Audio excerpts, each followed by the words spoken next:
All right, we here with the Mutate guy here on Big Cast 910 TV. What's going on? What's up with you, man? Long time no see, man. No doubt, man. Not too long. Not too long. Not too long. Yeah. But I appreciate you, coming by, spending some time with us, man. And we just gonna chop it up, man, like on some boozy and flash shit, and man, For sure. good to catch up with you. Like I said, so this to start off with, like I said, Mutate God, 3D Straw, you know what I'm saying? Yep. You a legendary figure in the scene around here, and a successful music mogul. Yeah. Got a lot of artists, a lot of motion, a lot of things you're doing. How did you first get started in the industry part of the music industry? You know what I'm saying? Like we know you rap, but where did the mogul part come from? The industry part. I mean, I started like that, really.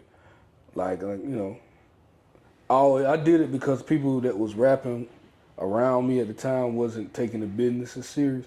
Mm-hmm. So I always figured that I'd take the business serious on it. And then I ended up just loving it because I just like to hustle. And I like to innovate and find new ways to, make things go. I love marketing. I love distributing. And I love to see the reactions of people who enjoy what we do. You know what I mean? So, yeah. Which side of it you like more, the artist side or more like the business industry side? I like them both 50-50, but I like the business side better. But I like the artist side better too, if that makes sense. It's like I like when I'm creating in the studio, if I'm doing my artist shit, and I like when I get it out to the people and they respond to the music or the movies or the things like that I create. But then I also like putting the plays together to make it actually be a success. That's what I was gonna say. It seems like you like to help people a lot too, like help artists, Yeah, get for their sure. shit off. Yeah, man. Yeah, I just remember I didn't have too many people help me. I had some, but I ain't have a lot of people just put their arms around me and help me get anywhere, so other than my parents and stuff like that back in the day. But, not no outsiders, you know what I mean? Yeah. I didn't have no, dope boys to come put some money on my project. I ain't had none of that. What was your parents doing to help? Like, just being supportive? Just being supportive. And, if, like, times get hard, I might need a piece of equipment when I was young. They'll help me get it, stuff like that. Yeah.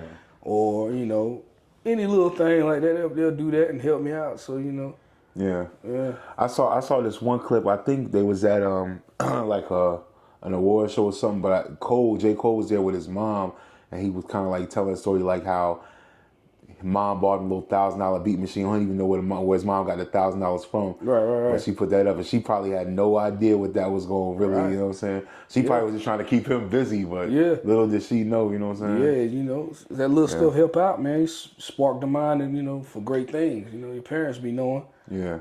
Sometimes a lot of them parents be knowing if they really care about their child like that. Yeah. Yeah. So let's talk about Boy Digital. Yeah. It's become a powerhouse, man. You know what I'm saying? I see what you're doing, man. One of the dopest things I think is like the Modeyo cover. It's almost like the Death Row cover, almost like, you know what I'm saying? Yeah. You know what I'm saying? That was a statement, man. I mean, we always said, we the number one innovations company in our area. And, we the number one entertainment. When it comes to putting it out independent, we the number one because we the number one that's going to revenue it. Yeah. Everybody can say they the number one rapper, and they can say they got the most numbers, but who's making the most money? That's the thing, you know what I'm saying? So Wood Boy is getting to the point where it's starting to do a lot of things, and got a bright future ahead of us, man, especially these next 5 years. What you got planned for the next 5 years? Well, we shooting our first movie in a couple of weeks. We get everything done, maybe a month. We're going to bring out a lot of new ways to distribute and sell music. We're going to tap into like the NFC market on selling music like the Asians do. Mm-hmm. Of course, like I said before, we're going to be getting into a lot of the augmented reality parts of marketing and stuff like that. That's what I'm going to be doing with my album I'm dropping this year, OM3, The Last Straw, which will be the last 3D Straw album. You know what I'm saying? So it's going to be a lot. Is it really going to be the last album? Or cause yeah, it's going to be the last 3D Straw album. Okay. You know what I'm saying? Yeah. All right. Hell yeah. So can you share a little bit about some upcoming projects that Wood Boy got coming up? music We wise? got Tia Hart. You interview her. She been cooking. She got an EP called the Tia Hart EP. And then, it's going to be dropping really, really soon. We already mixing and mastering and now trying to get all the business done on it. And it would be the first project that we release on mini NFC CD tokens. You know what I'm saying? So we're excited about that. I called her up one day and I said, you want to... Basically, I was asking, you don't mind being a guinea pig for some new shit. You know what I'm saying? She was all for it, supportive of it. She loves how we innovate and go forward with things. So... And her project, her EP is gonna be crazy because like what she does is she brings conscious soul-filled raps, but still with real central femininity to it. Yeah. And it's not it's not ratchet rap. You know what I mean? Well, it's dope because like you said, it's like that. It's not so much ratchet. It's not. I'm not gonna say like Rhapsody, but it's more to it. Like it's more Closer complex, to a Rhapsody, but she's a lot sexier too. With a So sexy appeal to so it's dope. Yeah. And that's different for the female landscape at this moment. Because now maybe back in the day we had that, but now at this point you either super ratchet, a whole type shit, or you a fucking backpack Rhapsody type, just laid back, just lyricism type shit. But if you combine strong femininity with lyricism, you'll get to your heart, and that's what she's gonna show you. Yeah, I'm excited to see some more from her. Payola too, Yeah, Payola got the season 2 of I Want This More Than Ever. This first album he dropped, he got part 2, season 2, and he's doing good. He just got out of surgery today. So, he had to get that done before we hit the road and do more shows. So, what, he had an accident or something? Nah, he just had some problems, some complications, you know what I mean? He had to get straightened out, and, it's been bothering for a minute, but he got it straightened out, so we got to be rocking and rolling, going all across the country, man. No doubt. So, Modeyo magazine, which recently launched both digitally and, I know it's going to be physical too, you know what I'm saying? What inspired you to create the magazine, and what can readers expect from Modeyo magazine? Well, Modeyo is more so a partnership that I linked in with my boy Brian and them out of Southern Pines. They always wanted to do a hip-hop type album or, urban rap scene type album, right? And reminiscent of a Source, Double XL Complex mag, when it was a mag still, you know what I'm saying? And they reached out to me because they knew I knew a lot about the scene, and they wanted to do it for the region. You know what I mean? As opposed to they wanted to take the approach that Ozone did. Yeah. You remember Ozone was like more, it was more for the deeper South. Yeah, Orlando all the way up here, South Carolina, North Carolina, like that. They wanted to take that approach. And I said, all right, I can help you out with it. So we partnership, and they came up under the Woolboy Digital situation, and there you have Modeyo. Dope. So, the Mutate Festival was a huge success. I was out there with you. Yeah. You know what I'm saying? Had a bunch of artists performing. Yeah. How did the idea for the festival even come about? And, I know you got any plans for any future events. I know you're talking about a Summer Jam thing and stuff like that. But yeah. Start with the Mutate Fest, The Mutate Fest, man, came about because we just, I've been planning that for probably 2.5 years before that. Because my mother-in-law, rest in peace, Christy, she was the one who was helping me out putting it together way long before, and then COVID kind of hit and it kind of shook things up. So we had to wait, and then she passed away. So I felt like, in my soul, I had to get it done just for her, you know what I mean? And we did it. That was my motivation to do it kind of for her, because we started doing it together. Yeah. Yeah, and our whole mission with that was to just, shine a little bit more light on artists in our area. It was lit, yeah. And bring the media out there, you know what I mean? And I think we really started something with that, because a lot of people now want media to come out to their events. Yeah. And that's the way that we can build the culture the proper way, and get the artist seen and get the pipeline out there. Yeah, so that was the whole thing. And, we had complications. We was doing it in Rayford. Yeah. And, the venue, they didn't want us to charge. Everybody want to know the story. They didn't want us to charge at the door. So we didn't charge at the door. You know, Why is that? Is that like a legal thing or something? it's a legal thing, something to do with the county. The city of Rayford. You know, they had these different codes and stuff. And I was talking to the code lady, and they said you can't charge anything at the door because it's a restaurant that we was doing it at, a bar and grill. So they felt like it was gonna get in the way of the people who were actually coming to just get wings. And you know, my whole idea was that, well, if the people that just want to come get wings, they can come get wings. But the people who want to come pay to see this talent, let them pay to see this talent. Yeah. So we didn't charge at the door. We ended up charging online. We should have got rid of it. But you know, once it got closer to the date, and one of the owners was basically kind of making me look scamish. You know, the real talk. They kind of made me look scamish because they put a post up that said, you know, it's for free and this, that, and the other. So that kind of shits on everything that I said, you know, advertisement wise. Yeah. You know what I'm saying? So I'm kind of on some shit like, nah. So we end up switching venues that night, and we went out to the Stadium Event Center. You know, and it was a great turnout. It was good. Yeah, even with the you know, the late venue change, it ended up being awesome. It was dope. Man. What about any, you know, I know you talked about the Summer Jam. Is any plans for that to go through, or any other future events similar to the Mutate Fest? We're still on the fence about Summer Jam. We don't know if we're going to do it or not, but we're going to have an event that's going to cater more so to the scene. About, you know, we're going to give basically the scene something they need instead of something they want. You know what I mean? Because they need to learn how everybody can perform, everybody can do all that. Ain't nobody making no money. So we're going to try to show them how to make some money. That'll be dope. Like I said, we definitely showing, like I said, even just the Mutate Festival was showing them how to pull off a real event. You know what I'm saying? Yeah, for real. Yeah. For real. So your artists, including you know, Tia Hart and Paola, you know, they making significant waves, you know, in the music scene and everything.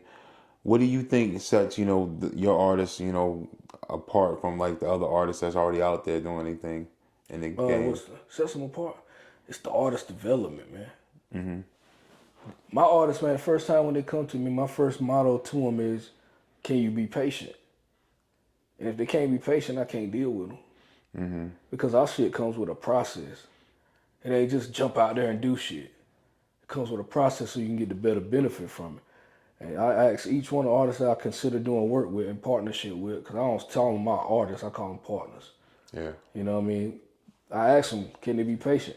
But that's the difference between them and any other artists. They have artist development, and they got a big team behind them that's gonna make sure they get the best out of whatever we do. Or with the team, what's artist development look like in 2024?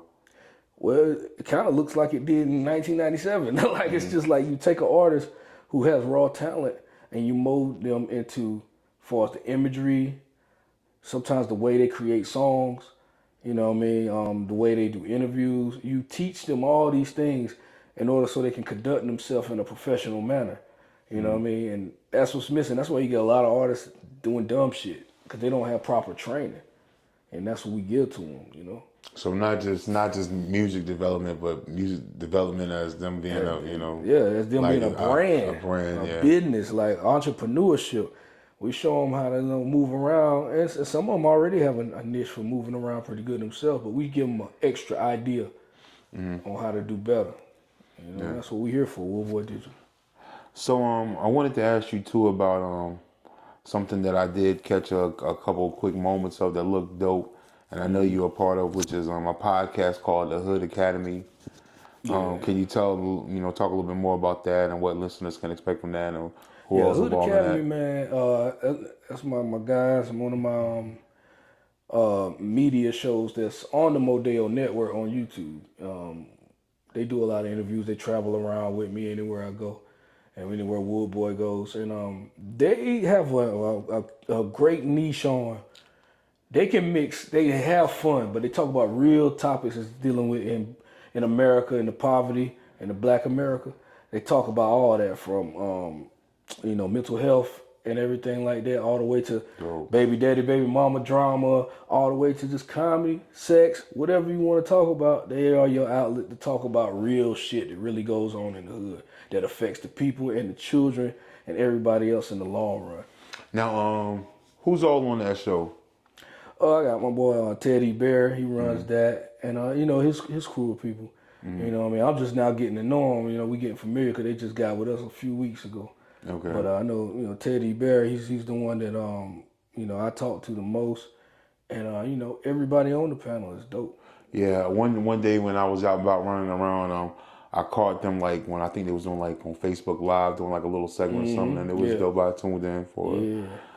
So as a music mogul, what do you find most challenging and most rewarding about managing multiple artists and multiple businesses?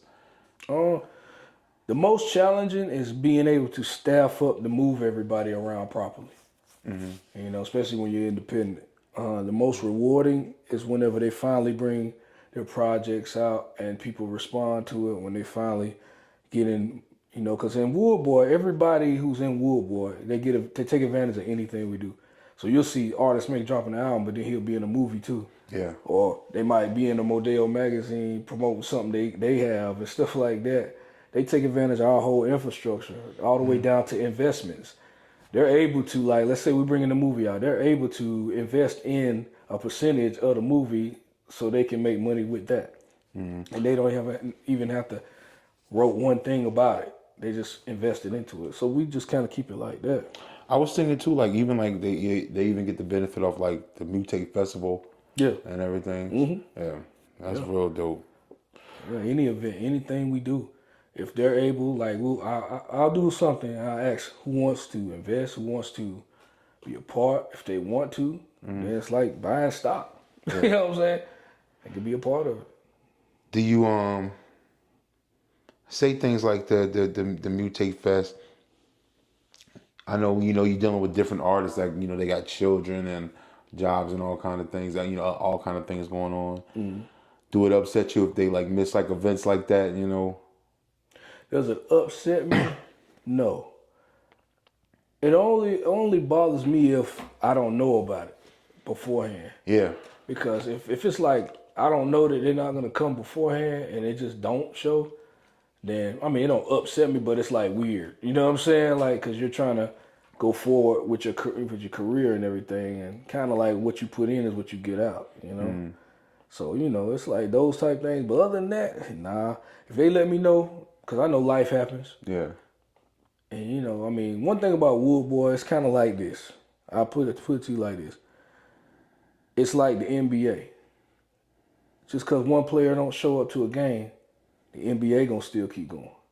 Yeah. You see what I'm saying? Like, that's real, yeah. You know what that's I mean? real. Like, yeah. No matter what.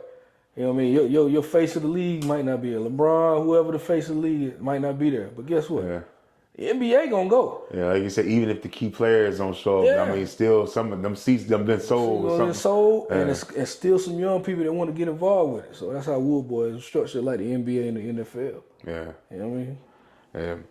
So let me ask, how do you balance all that? Like as far as like your responsibilities is with Woodboy, Digital, and those artists, and Modeyo, and I know that's probably that's like you spoke about that staff, and your other ventures like doing the movies and all that. How do you balance all that? And like, is there something that you focused on, or? I take it one project at a time. And then once one gets out and it's flourishing, then I'll take on another one. And if they overlap, cool. Because one already like earning whatever it's gonna earn, whether it's data or financial. I go like that, and I just take it one project at a time. I pace myself. So basically, wherever your head is and whatever is lit at the time, and wherever your head is at, a combination of that. Right. All right. And you gotta, like what Nipsey say, man. It's a marathon, man. You gotta sprint. You know what I mean? Pace yourself out, and it'll work. In 2024. What advice would you give to aspiring artists and entrepreneurs that's trying to get into the industry? Don't. That's good advice. Yeah. Don't get into the industry. Get into selling and marketing yourself as a brand. And then whatever you want to do up under that, you can just do it. Because the industry is within you now. Yeah. You know what I mean? Focus on yourself and your creativity and artistry, because if not, if you focus on the industry, that's gonna be some bullshit that you don't want to fuck with. The industry is crazy, man. Yeah. You see how it's going. You know what I'm saying? A lot of skeletons popping out these days. So, ain't nobody want to deal with that shit. Niggas just want to work, do their shit, do their craft, make their money, come back home.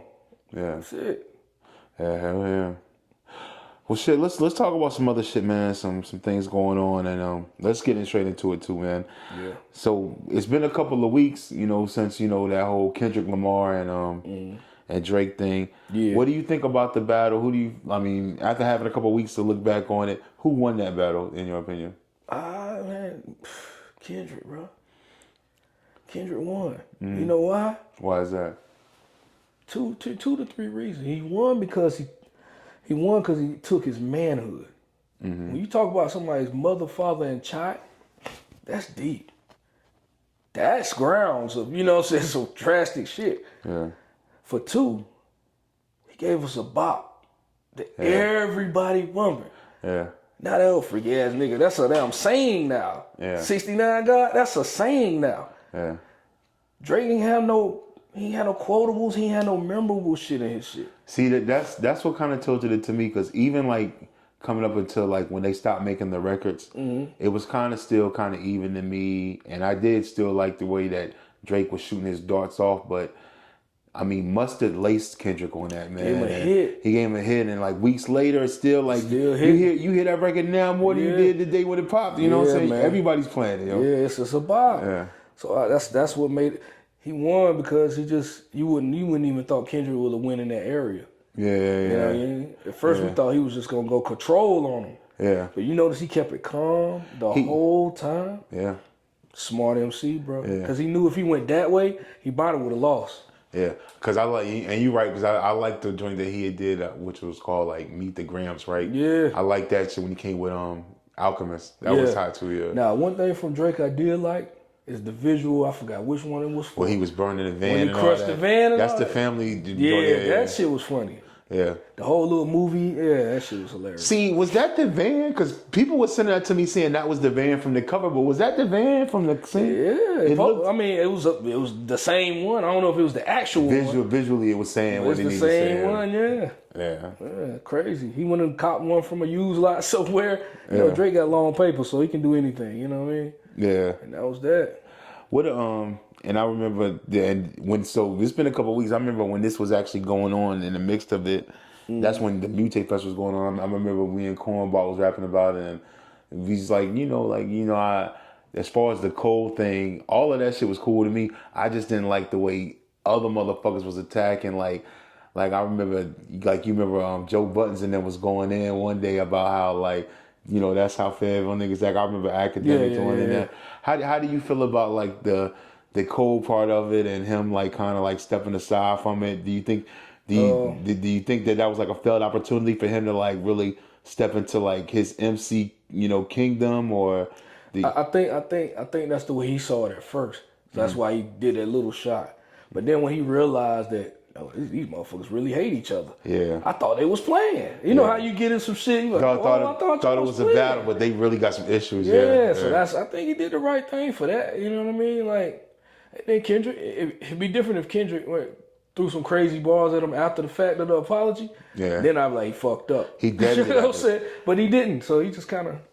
But no, I see that too. Like I said, because it's almost like he came in thinking, like, okay, let me get my dart off, but then somebody was telling like, no, man, these niggas really hate each other, and they about to get in some shit that you don't even want to mess with. And then it's kind of like you got to hustle smarter. Yeah. I say it like this. If you think about it from fan base perspective, Cole was built slightly off the back of Kendrick and Drake. Mm-hmm. So he has hella fans in Canada because of Drake. Because the first records they did. LA and LA got good LA fan base. You got a crazy LA fan base. They know about LA knows about Fayetteville because of Cole. But that's because of the Kendrick friendship. So him going at Kendrick, that's gonna kill him off the coast. And one thing I know about Cole, even with Dreamville, he was smart enough to set up all his artists as soldiers across America. And he was able to set up in the different smartest regions, even Charlotte. He had an artist from all those regions so he can keep his name going how it wants, especially in the early times. Smart. What's next for the boy Drake? Album. He got to come with a summer. He need to drop a summer fun album right now. Just get back. It ain't got nothing to do with no beef. He just get back to Drake. Like get back to Drake. You know what I'm saying? Get back to them club joints, sing happy girl joints. That's what we want. Yeah. Like we don't want no more negativity from Drake, man. Yeah. You know what I'm saying? Yeah. It's crazy, man, but I think that's the right thing to do too. Yeah. And I think, I mean, nobody ain't gonna be thinking about that shit. If he one record and nobody gonna be thinking about it, they ain't gonna be talking about it, to be honest. Yeah. He give him a bop. He give him something crazy. And he definitely will. That's one nigga that don't miss, you know. He got too many writers not to miss. see, that's I mean that too. That's coming out too. You notice that? Like some of them leaks for the reference joints is coming out now. It's like, yo, somebody really hate that man, yo. Yeah, I think a lot of people do. I think a lot of people hate him. Maybe he should retire. But you gotta maybe. I mean, he even Jay-Z retired and then reset it. Kingdom Come, came back. You know, he gave us some more shit. Before he could retire, because he been in the game for a long time. I mean, he been running the game for 10, 15 years. But I'm saying, before he retired, like you said, he need to get back in the lab and give him that bop. Yeah. He need to give us a black album, but the Drake way. Yeah. And the curtain, close the curtain. But, I mean, like, the thing is, like you said, a lot of people don't like him. And he really see that and know that now. So it's like, what's that album gonna sound like? Because I know he gonna be addressing all of that in the album, but maybe not. Because you know Drake could just make some records. You know, he'll just make a joint. I mean, he'll just make. What's the honestly never mind? He'll go in that whole lane and just say whatever, club joints, bar mitzvah joints. You know what I'm saying? Like whatever. You know. So let's talk about Trump. You know, recently Trump got convicted in New York for falsifying business documents. How you think that's going to impact, you know, the public's view on him and him, you know, going at, you know, Biden and, you know, will it have any? For what I see, to be honest with you, I mean, the Trump people still riding with Trump. You know what I'm saying? Like no matter what, and the people that was against him, I mean, it's the same shit. You know, the people that was against him, they happy. Yeah. That, you know, he got convicted or whatever. And he got a lot of felonies, yo. He got a lot. Yeah. Now, different people saying he can still run. How true is that? I guess they saying legally he can still run, you know what I'm saying? It's nothing saying. Well, if he wins, if he still run as a felon, how do they? I don't know, but like I said, as far as running, they say you only have to be 35 and you have to be from the U.S. That's the only rules. You have to be from the U.S. and be 35. Wow. So, I mean, he could go to prison and come and still be running, I think. You know what I'm saying? Which is what I think that could happen, to be honest. Because think about it. I look at it like this. You know, if he was to win, he got a big chance. He got a great chance of winning just because he got convicted. People like that controversial shit, man. And all the people that's riding with him, they'll put him in office just to prove a point. Yeah. But I will say this: it wouldn't be a good look outside of America. They'd be like, man, look how weak they are. Yeah. You see what I'm saying? Like, so it's like. Well, I think that's kind of what he's saying is like, even, you know, regardless of what you think about the charges, like, or what the reasoning for him is, it's just not a good look for the Americas, because it's like, this is the type of shit that we go invade other countries for. Mm-hmm. You know what I'm saying? Yeah. Yeah. Yeah, and now we about to try to do it. You know what I'm saying? So it's deep. It's definitely going to be a crazy year. Kanye for president, man. Yo, that would be dope, man. I want to know what Kanye really think about it too, yo. But let's talk about Diddy, man. You know, P. Diddy, he under investigation right now for sex trafficking. I know you've heard all the stuff they saying about, and I know you've seen the video, you know, which is crazy.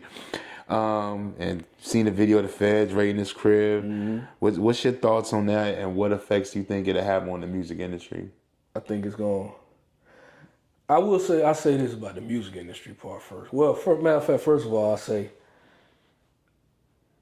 for beating on that girl, man, like I don't condone the domestic violence shit. Because I got daughters and all that. I got a wife, beautiful wife. I got a mom. I beat a motherfucker ass for my damn women in my family, man. I mean, it'll go crazy. You know what I mean? I say so. I don't fuck with Diddy on that too. All right. Second one, and I look up to Diddy. I have. Yeah. I'm not gonna cap. I love the nigga's business practice before now. You know what I mean? And what he's done for the culture. It's just tainted. He brought the money to the culture, legacy, you know, man. He brought the money to the culture, man. Yeah. Tainted his legacy for sure. I know that he can't bounce back from this. It's too much proof. You don't think so? It's too much proof. Yeah.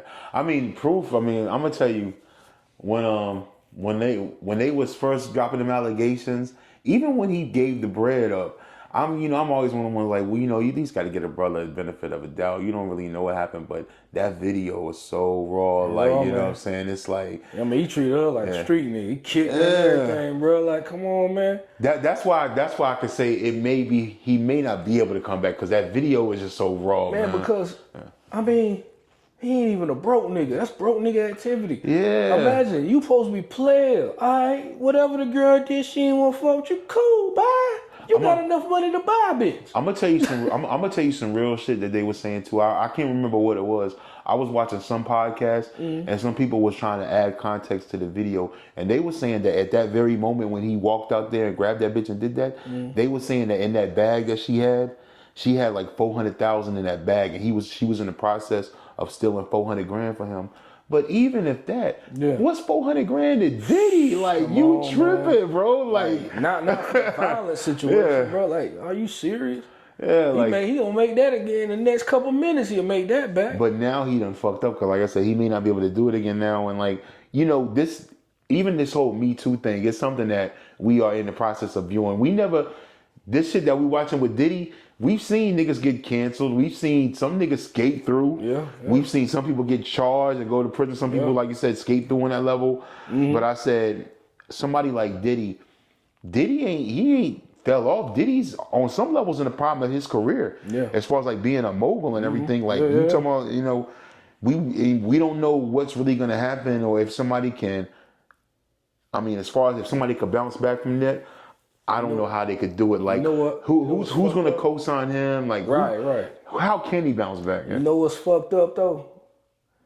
It's how everybody canceling the Bad Boy catalog and 112 and Mace and all. They ain't got nothing to do with it. Oh, they can't. That's what I was wondering. Like, are they going to do that? Like, is Biggie album? Are they going to take that on Spotify now? They're trying to pull all the bad boy stuff. And here's the crazy. When I watched the live from Tony Neal and Slim from 112, he said Bad Boy isn't even a label no more. It's just a brand basically right now, not a label.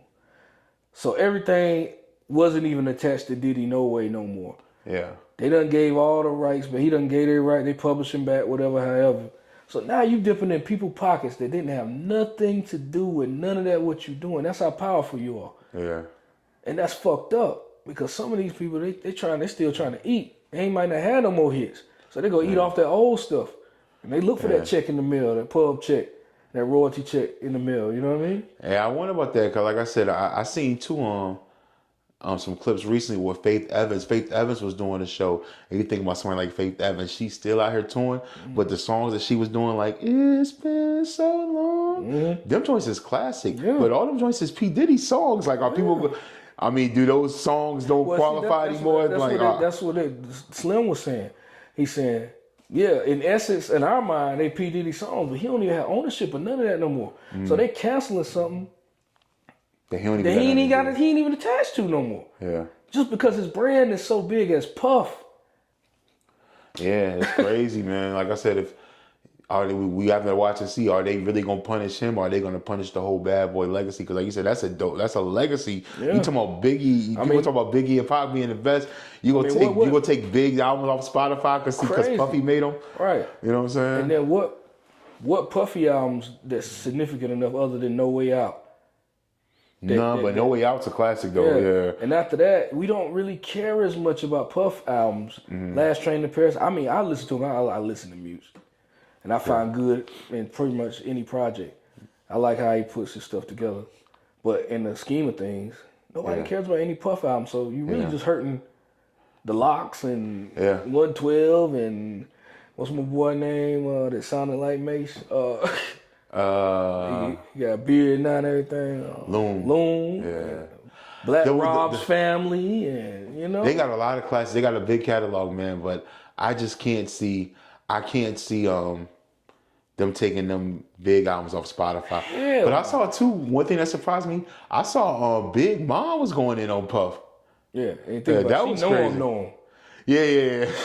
Know him. She like, yo, what are you doing? Yeah. But come on, let's be real. We've been hearing this since before the internet. The nigga's wild, bro. Yeah. This ain't really nothing new to us and our generation.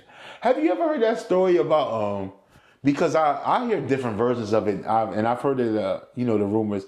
Some people say that that J. Cole smacked Diddy over like that Control song. Yeah, I heard something about it too. But some people say that Diddy smacked J. Cole over Cassie.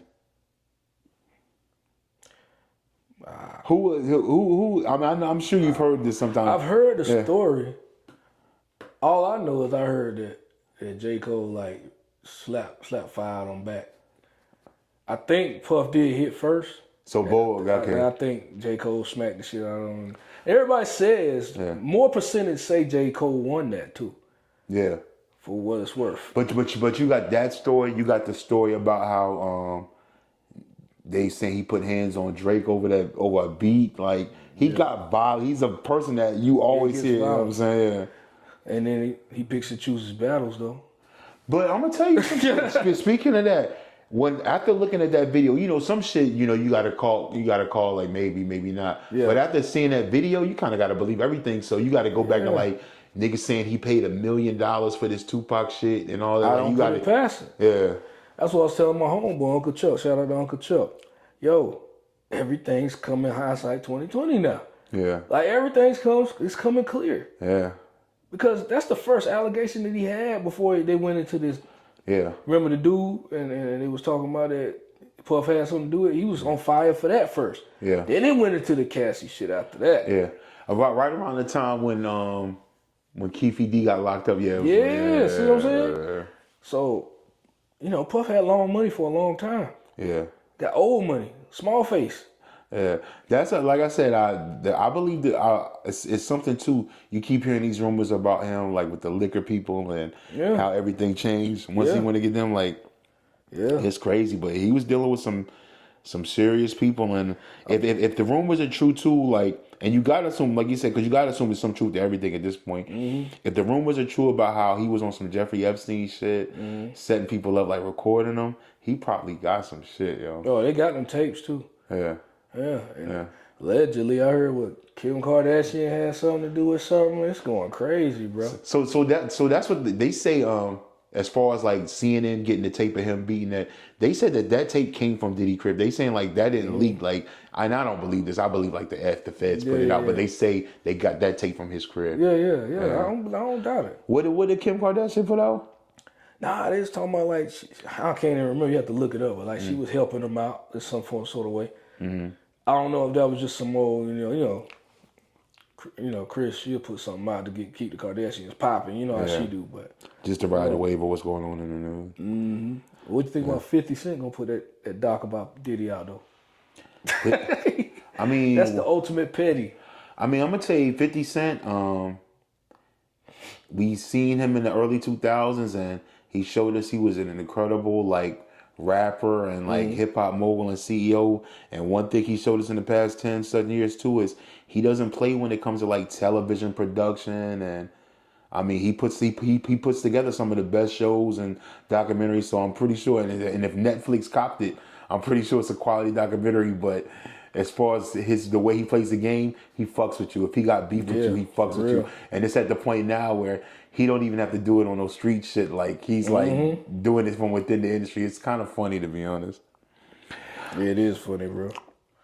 But let's talk about AI. So and this even goes back to the Drake thing. How did you feel about in the part of the battle when Drake came with the Tupac AI and I mean, myself, I thought it was clever. I thought it was dope too. I thought it was dope as hell. I spoke to a couple people that was shit on it, yo, that's swag. But I was like, no, that shit is dope, yo. I thought it was clever. It's something new. I almost thought he won with that. Yeah. I ain't gonna lie to myself.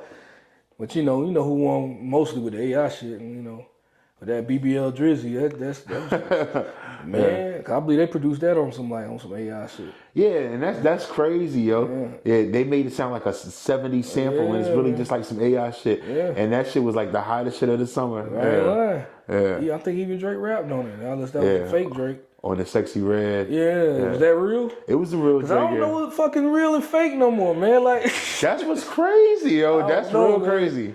And it's gonna get worse, yo. Yeah, it is.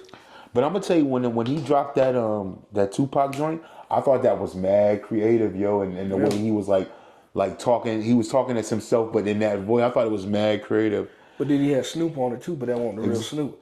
Yeah. So why Snoop didn't have nothing to say about that? Since he's a West Coast guy, he just kind of smiled like that more than he just put out a post where he was like everybody was tagging it, and he just put out a post like what, like he was like surprised, like what the fuck, like he didn't know, like did I record that shit? Was that me or was that not me? He probably just want to stay out of it. Yeah. He probably cool with Drake and Kendrick. Like he the OG now. He like. Nah, I think he was more like the post that he made. He was just more surprised of how close it was. Like people, that shit is really scaring people. Like how close it is, yo. It do be. And it's getting more influential, and it's gonna be you know, how do you see AI impacting music? You know. Well, you remember like years ago, somebody asked me that, and they said, I don't think it'll last. I said it's gonna last because it's fun and anybody can do it. Yeah. It's like TikTok. Yeah. Or any social media. Yeah. When you can get in there and you can rap like your favorite rapper for real now. Yeah. It's fun. So I don't see it stopping. I'm gonna tell you too, one thing that I peeped to, like me being like a producer and like fucking with like, a lot of those 90s sounding beats with the samples and chopping up the samples. Think about that BBL Drizzy, what it's saying, got the best BBL in the world. I'm like, damn, now as producers, we can make our own samples that sound like whatever the fuck we wanted to sound like. I've been fucking with it already. Yeah. And I, type it in or whatever, and I say I want a 70 sound, blah, blah, blah. And they'll have it sounding like some Temptation shit. Yeah. And you put the lyrics in there how you want it, and they'll do it. Yeah. Oh, and then you could take that, and then you can make a beat out of it and sample.